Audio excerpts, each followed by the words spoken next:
Welcome to நிலையரோமா. இன்னைக்கு நம்ம நிலையரோமால பார்க்க போற ரெசிபி தமிழர்களின் பாரம்பரியமான கொழுக்கட்டை ரெசிபி. கொழுக்கட்டையிலே நிறைய வெரைட்டிஸ் இருக்கு. இன்னைக்கு நம்ம பார்க்க போறது பிடி கொழுக்கட்டை, அதுவும் வெள்ளை பச்சரிசியில சிவப்பு பச்சரிசியில ரொம்ப சத்தான ஒரு கொழுக்கட்டை தான் செய்ய போறோம். சில கொழுக்கட்டைகள் சாப்பிட்றதுக்கே ரொம்ப ஹார்டா இருக்கும், கஷ்டமா இருக்கும். ஆனா இந்த மெத்தட்ல நான் சொல்ற மெத்தட்ல நீங்க கொழுக்கட்டை செய்து சாப்பிட்டா ரொம்பவே இந்த கொழுக்கட்டை சாஃப்டா சூப்பரா வரும். கொழுக்கட்டை ஒண்ணுக்கு நீங்க 10 கொழுக்கட்டை சாப்பிடுவீங்க. ஸோ இந்த மெத்தடை நீங்க ஃபாலோ பண்ணி கண்டிப்பா கொழுக்கட்டை செஞ்சு உங்க பண்டிகையை கொண்டாடுங்க. இப்போ வாங்க வீடியோக்குள்ள போலாம். இது வரைக்கும் நெல்லை அரோமாவை சப்ஸ்கிரைப் பண்ணாதவங்க கீழே இருக்கிற ரெட் கலர் பட்டனை பிரஸ் பண்ணி சப்ஸ்கிரைப் பண்ணிக்கோங்க. அப்படியே அது பக்கத்துல இருக்க பெல் ஐக்கானையும் கிளிக் பண்ணிக்கோங்க. நான் எப்ப வீடியோ போட்டாலும் உடனுக்குடனே உங்களுக்கு சேரும். இந்த கொழுக்கட்டைக்கு நான் இன்னைக்கு எடுத்திருக்கிறது சிவப்பு பச்சரிசி. சிவப்பு பச்சரிசி அப்படின்னா சம்பா பச்சரிசி இல்ல, இது தவிட்டு பச்சரிசி அப்படின்னு சொல்லுவாங்க. இது பாருங்க, இந்த உமியோட சேர்ந்து இருக்கும். இது நிறைய நார் சத்து உள்ளது. அதாவது நம்ம ரெகுலரா எடுக்கிற அந்த வெள்ளை பச்சரிசி சம்பா பச்சரிசியை விட இது அதிகமான நார் சத்து உள்ளது. விட்டமின் இ இந்த அரிசியில நிறைய இருக்கு. அதனால உங்களுக்கு ஸ்கின்னுக்கு ரொம்ப நல்லது.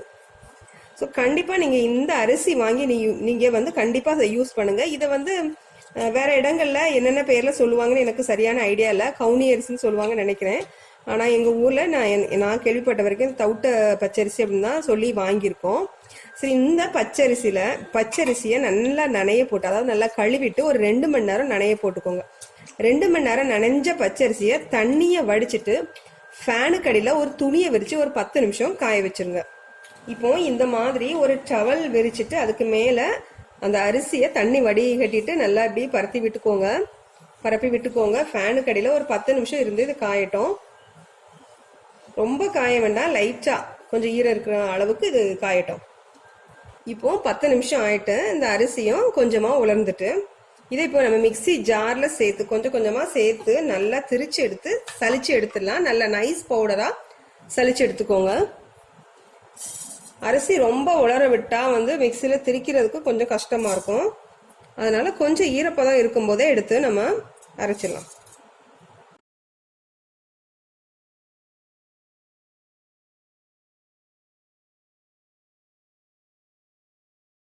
இப்ப பாத்தீங்கன்னா எல்லாத்தையும் சரைச்சதுக்கு அப்புறமா கொஞ்சமா குருணை மாதிரி, அதாவது அந்த உமி வந்திருக்கு. இந்த உமி வேணும்னா நீங்க உப்பு மாலை யூஸ் பண்ணிக்கோங்க. அப்படி இல்லைன்னா இதை நீங்க துர போட்டுடலாம். கொஞ்சம் உமி மாதிரி தான் இருக்குது. பாருங்க, எல்லா அரிசியையும் அந்த அரைச்சி நம்ம நல்லா சலிச்சு எடுத்தாச்சு. இப்போ இந்த பவுடர், அந்த ரைஸ் பவுடரை நம்ம ஆவியில வேக வச்சு எடுத்துக்கலாம். பாருங்க, அந்த கொழுக்கட்டை வேக வைக்கிறதுக்காக ஒரு பாத்திரத்துல தண்ணி வச்சிருக்கேன். தண்ணியும் கொதிக்க ஆரம்பிச்சுட்டு இதுக்கு மேல நம்ம ஆவியில வேக வைக்கிற அந்த தட்டை போட்டுடலாம்.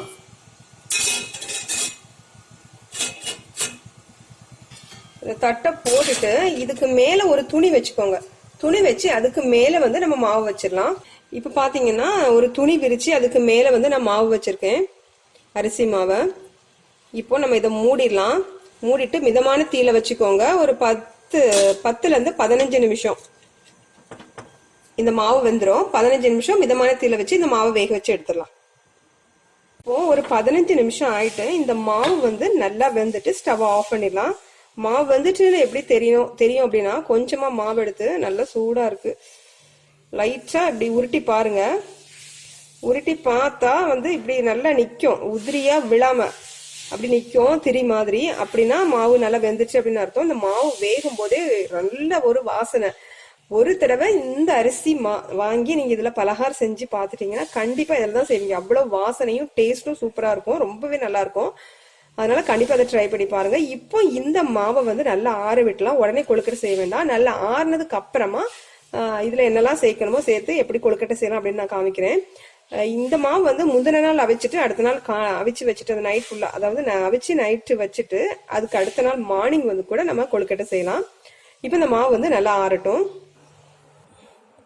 பாத்தீங்கன்னா இந்த கொழுக்கட்டை மாவு நல்லா ஆறிட்டு, இந்த கொழுக்கட்டை மாவை நான் முந்தின நாள் நைட்டே ப்ரிப்பேர் பண்ணி வச்சுட்டு அவிச்சு வச்சுட்டேன். இது நெக்ஸ்ட் டே நல்லா ஆறிட்டு இப்போ இதுல நம்ம கொழுக்கட்டை செஞ்சிடலாம். ஸோ இந்த கொழுக்கட்டை செய்யறதுக்கு இது கூட என்னெல்லாம் தேவை அப்படின்னு பார்த்தா, ஒரு கால் கப்புக்கும் கொஞ்சம் கூடுதலா நான் தேங்காய் துருவி வச்சிருக்கேன், அதை போட்டுடலாம். அப்புறமா அதே மாதிரி சுகர், சீனியும் கொஞ்சம் 1/4 கப்புக்கு கூடுதலா எடுத்திருக்கேன், இதை போட்டுடலாம். உங்க இனிப்பு எவ்வளவு தேவையோ அதுக்கு தக்க நீங்க வந்து சுகர் எடுத்துக்கோங்க. அப்புறமா கொஞ்சமா எள்ளு இது சேர்த்துடலாம். ஏலக்காய் தூள் இதெல்லாம் சேர்த்ததுக்கு அப்புறமா இது வந்து தண்ணி. இந்த தண்ணியில ஒரு 1/2 டீஸ்பூன் உப்பு போட்டு கரைச்சி வச்சிருக்கேன். இந்த தண்ணியை தெளிச்சு தான் நம்ம பிசைஞ்சு கொழுக்கட்டை பிடிக்க போறோம். முதல்ல இதெல்லாம் நல்லா மிக்ஸ் பண்ணிடலாம்.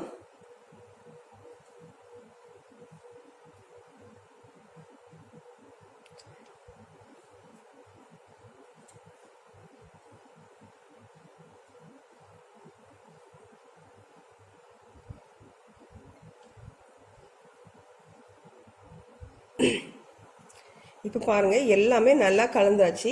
இப்போ நம்ம வச்சிருக்க தண்ணி, இந்த உப்பு தண்ணியை கொஞ்சம் கொஞ்சமா தெளிச்சு நம்ம கொழுக்கட்டைகளா உருட்டிடலாம். முக்கியமா இந்த கொழுக்கட்டையில இதுதான், அதாவது என்ன பண்ணணும் அப்படின்னா, நல்லா சாஃப்டா வர்றதுக்கு தண்ணி வந்து நீங்க அதிகமா தெளிக்கவே கூடாது. நீங்க தண்ணி வந்து அதிகமா சேர்த்து நல்ல ஷேப்பா நல்லா பிடிச்சு வச்சுட்டீங்க அப்படின்னா அந்த கொழுக்கட்டை வந்து கொஞ்சம் சாஃப்ட் எப்படியும் கம்மியா தான் இருக்கும், சாஃப்டா இருக்கும், ஆனாலும் கொஞ்சம் கம்மியா இருக்கும். கொஞ்சம் கொஞ்சமா தண்ணி தெளிச்சு நல்லா இப்படி கொழுக்கட்டை பிடிக்கிற அளவு வந்தாலே போதும். மாவு உதிராம இந்த அளவுக்கு வந்தாலே போதும். அதனால கொழுக்கட்டை இதுதான் ரொம்ப முக்கியம், கொழுக்கட்டை சாஃப்டா வர்றதுக்கு. இந்த கொழுக்கட்டை மாவு வந்து அவ்வளவு வாசனையா டேஸ்டா இருக்கும். இந்த கொழுக்கட்டை கண்டிப்பா நீங்க ஒரு தடவை செஞ்சீங்கன்னா திரும்ப திரும்ப செய்வீங்க. அது மட்டும் இல்ல, இந்த அரிசியில வந்து எல்லா சத்துக்களும் அதிகம், நார்ச்சத்து இருக்கு, விட்டமின் இ இருக்கு. அதனால கண்டிப்பா இந்த அரிசி வாங்கியே நீங்க வந்து யூஸ் பண்ணுங்க. இப்படி மாவு வந்து விழாம இருக்கணும், ஆனா தண்ணியும் அதிகமா இருக்கக்கூடாது. ஸோ இப்படி பிடிச்சுக்கோங்க. இப்படி பிடிச்சு வந்து ஒரு பிளேட்ல முதல்ல வச்சிருங்க.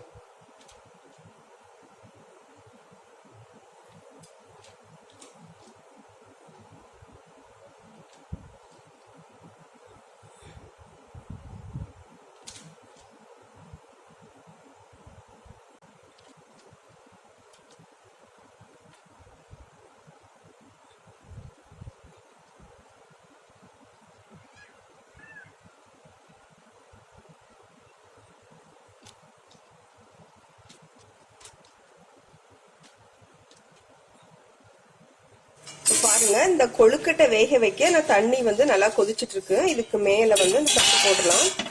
இப்போ வந்து வேக வைக்க தட்டு போட்டாச்சு. இதுக்கு மேல நம்ம உருட்டி வச்ச கொழுக்கட்டைகளை அடிக்கலாம்.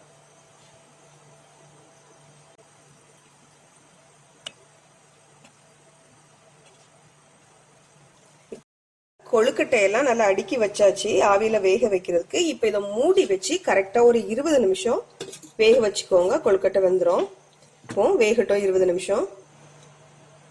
இப்போ 20 நிமிஷம் ஆயிட்டு பாருங்க, கொழுக்கட்டைலாம் சூப்பரா வந்துட்டு, நல்ல வாசனை. சரி, இப்போ நம்ம ஸ்டவ் ஆஃப் பண்ணிட்டு கொழுக்கட்டைகளை வேற பிளேட்டுக்கு டிரான்ஸ்ஃபர் பண்ணிடலாம்.